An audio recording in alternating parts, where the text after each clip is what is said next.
Assalamualaikum warahmatullahi wabarakatuh. Bersama dengan saya Ustaz Mi di dalam PDPC bersama Ustaz Mi.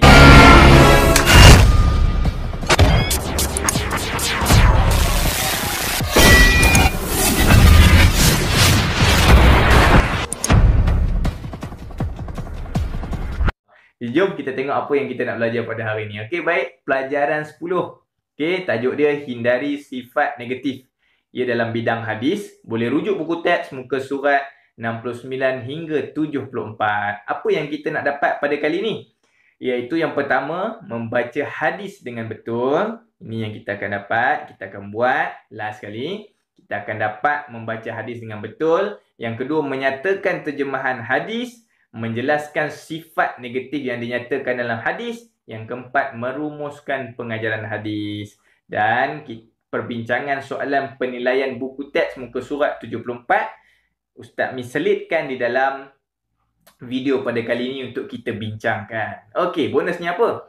Ustaz Mi ada letakkan di dalam deskripsi di bawah tentang pencerahan terperinci tentang hadis di link YouTube pada deskripsi di bawah ni. Boleh klik dan tengok sebab dalam buku teks hanya menceritakan tentang 4 perkara negatif yang diminta oleh Nabi untuk dihindari ataupun dilindungi. Tapi dalam deskripsi dalam video ni Ustaz Mi jelaskan ketujuh perlindungan yang Nabi minta kepada Allah Subhanahu Wa Taala. Boleh tengok. Mudah-mudahan kita dapat info yang lebih tentang hadis ni, insya-Allah.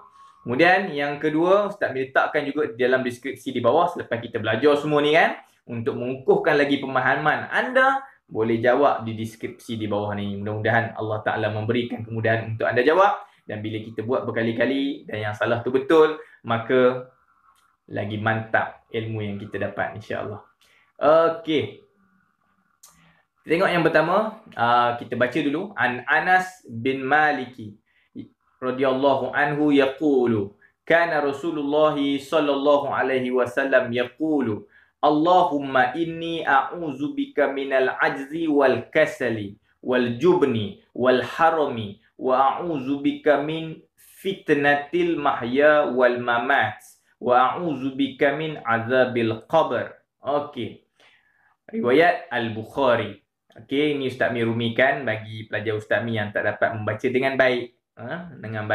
Bacaan bahasa Arab ataupun teks Arabnya. Okay, kita tengok maksudnya. Daripada Anas bin Malik radhiyallahu anhu berkata bahawa Rasulullah SAW bersabda, "Ya Allah, aku mohon perlindunganmu daripada sifat lemah dan malas dan sifat pengecut dan nyanyuk, dan aku memohon perlindunganmu daripada fitnah kehidupan dan kematian, dan aku memohon perlindunganmu daripada azab kubur." Okey, tengok potongan hadis. Potongan hadis dan maksudnya, okey. Allahumma inni a'udzubika. Apa maksud dia? Ya Allah, aku memohon perlindunganmu. Minal ajzi wal kasal. Wal kasali. Daripada sifat lemah dan malas. Wal jubni wal harami. Daripada sifat pengecut dan nyanyuk. Kemudian, wa a'udzubika. Dan aku memohon perlindunganmu. Min fitnatil mahya wal mamat. Daripada fitnah kehidupan dan kematian. Kemudian wa a'udzubika min azabil qabri, dan aku memohon perlindunganmu daripada azab kubur. Okey.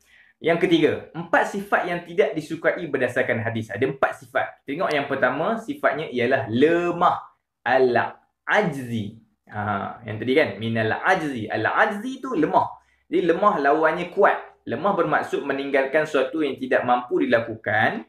Orang yang lemah mungkin ada keinginan untuk melakukan satu kebaikan, namun dia tidak mampu melakukan. Contohnya apa? Contohnya murid yang tidak mampu membantu guru mengangkat barang-barang kerana sakit. Atau murid tingkatan 3 tidak mampu memahami isi pelajaran peringkat universiti. Okey. Kemudian, seterusnya yang kedua, sifat malas. Al-kasali yang tadi tu. Okey. Malas lawannya apa? Rajin. Okey, ni. Ini memang jihad orang-orang yang nak belajar. Kan? Orang belajar ni dia punya ujian malas. Jadi kita kena lawan.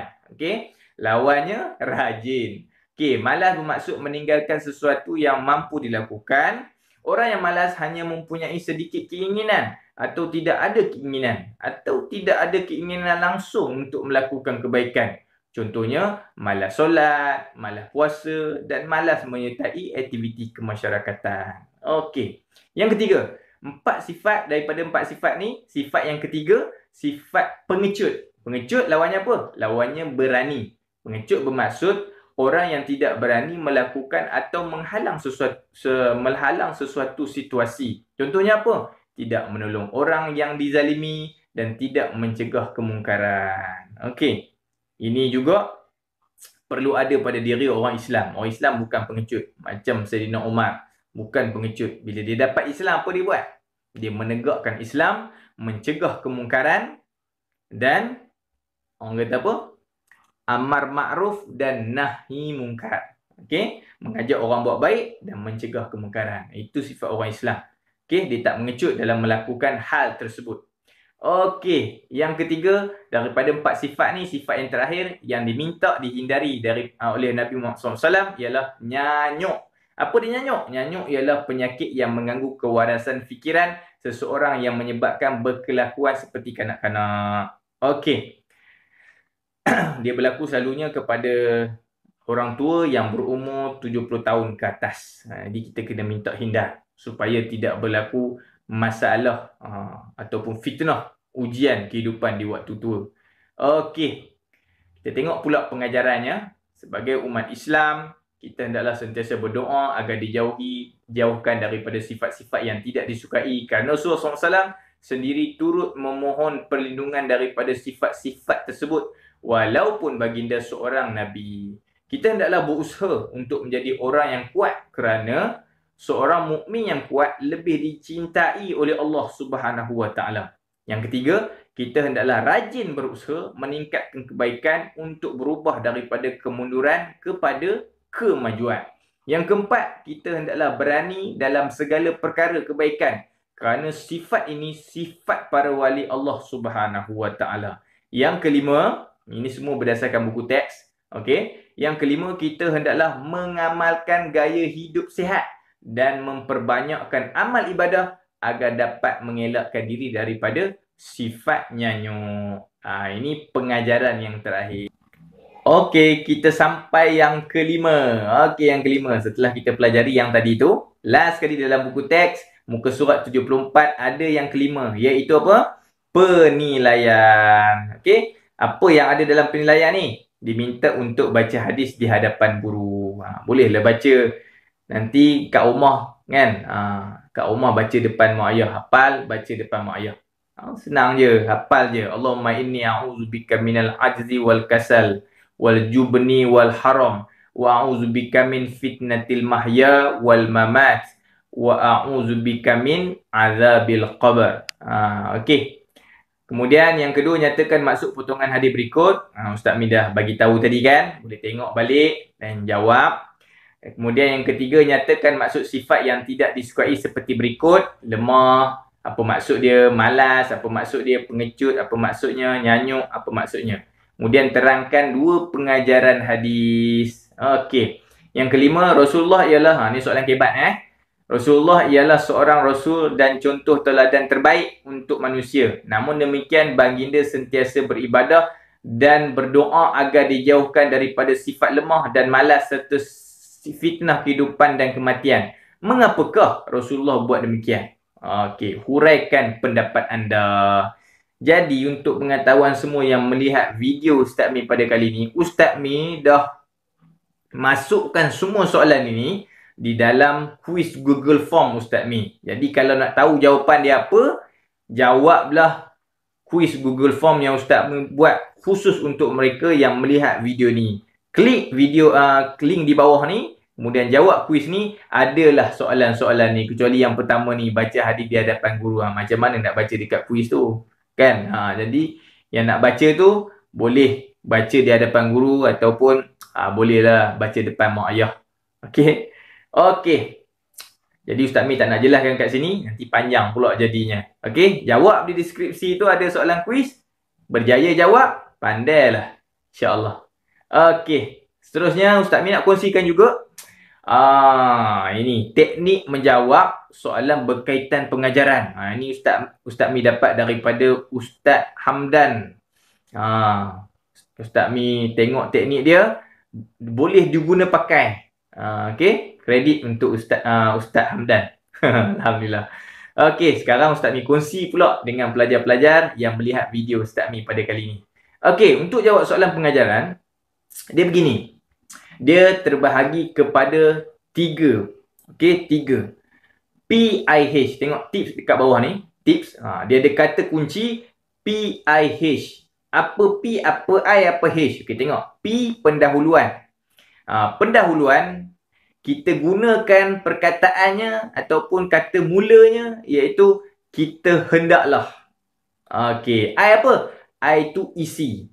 H apa? H tu huraian. Tengok kita hendaklah. Tu apa? Itu ialah P, iaitu pendahuluan. Okey, isinya apa? Berusaha menjadi orang yang kuat. Okey, itu adalah isi. Kerana seorang mukmin yang kuat lebih dicintai oleh Allah. Itu apa? Itu huraian. Ada tips kedua untuk buat kita lebih mudah. Apa dia?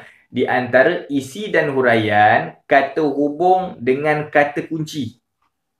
Di antara isi dan huraian, di antara kita hendaklah berusaha menjadi orang kuat ni, dengan seorang mukmin yang kuat lebih dicintai oleh Allah Ta'ala ni, Ustaz bagi contoh yang ni kena ada kata kunci untuk mudahkan kita menjawab soalan ini. Apa kata kuncinya? Kata kuncinya suka.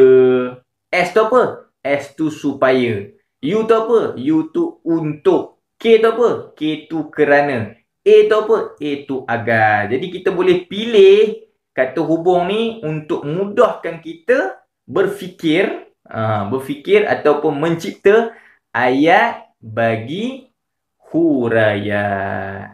Boleh faham? InsyaAllah boleh faham. Tahu dah tu, boleh faham tu. Okey, nak bagi faham lagi, jom kita tengok macam mana Ustaz Hamdan bagi contoh ni. Kita tengok kita hendaklah berani dalam segala perkara kebaikan.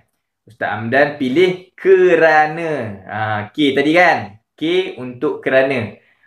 Lalu terciptalah ayat selepas itu berbentuk huraian kerana sifat ini sifat wali Allah Subhanahu Wa Taala. Kita hendaklah rajin berusaha meningkatkan kebaikan. Apa kata hubung dia? Pilih U untuk, maka terciptalah huraian selepas itu kan, berubah daripada kemunduran kepada kemajuan. Kita hendaklah sentiasa berdoa kepada Allah agar kita hendaklah sentiasa berdoa kepada Allah. Okey, pilih apa? Pilih agar. A untuk agar kan? Agar. Maka terciptalah huraian selepas itu, setelah dipikir-pikirkan yang sesuai, dijauhkan daripada sifat-sifat yang tidak disukai. Ada faham? Faham, insya-Allah. Okey, ini teknik ataupun cara jawab soalan berkaitan pengajaran yang Ustaz dapatkan ilmu ni daripada Ustaz Hamdan. Kredit untuk Ustaz Hamdan. Syukran Ustaz. Jazakallah khairan. Okey. Kemudian ni dia. Ustaz Mi dah buat ni. Penat Ustaz Mi buat ni. Tolonglah jawab supaya nak mengukuhkan lagi pemahaman anda. Klik di deskripsi, isi bahagian-bahagian, kemudian jawab soalan ni. Dekat sinilah ada soalan-soalan berkaitan dengan soalan penilaian tadi. Termasuklah soalan kebat ni. Nampak ni? Soalan kebat yang Ustaz Mi dah letakkan kat sini. Dan contoh cara menjawab dekat bawah tu. Pilih yang mana betul. Okey. Jadi isikan soalan kebat kena ada isi huraian lengkap dan kesimpulan. Tu jangan lupa untuk jawab soalan kebat. Alhamdulillah. Selesai sudah semua pembelajaran Ustaz Mi pada kali ini.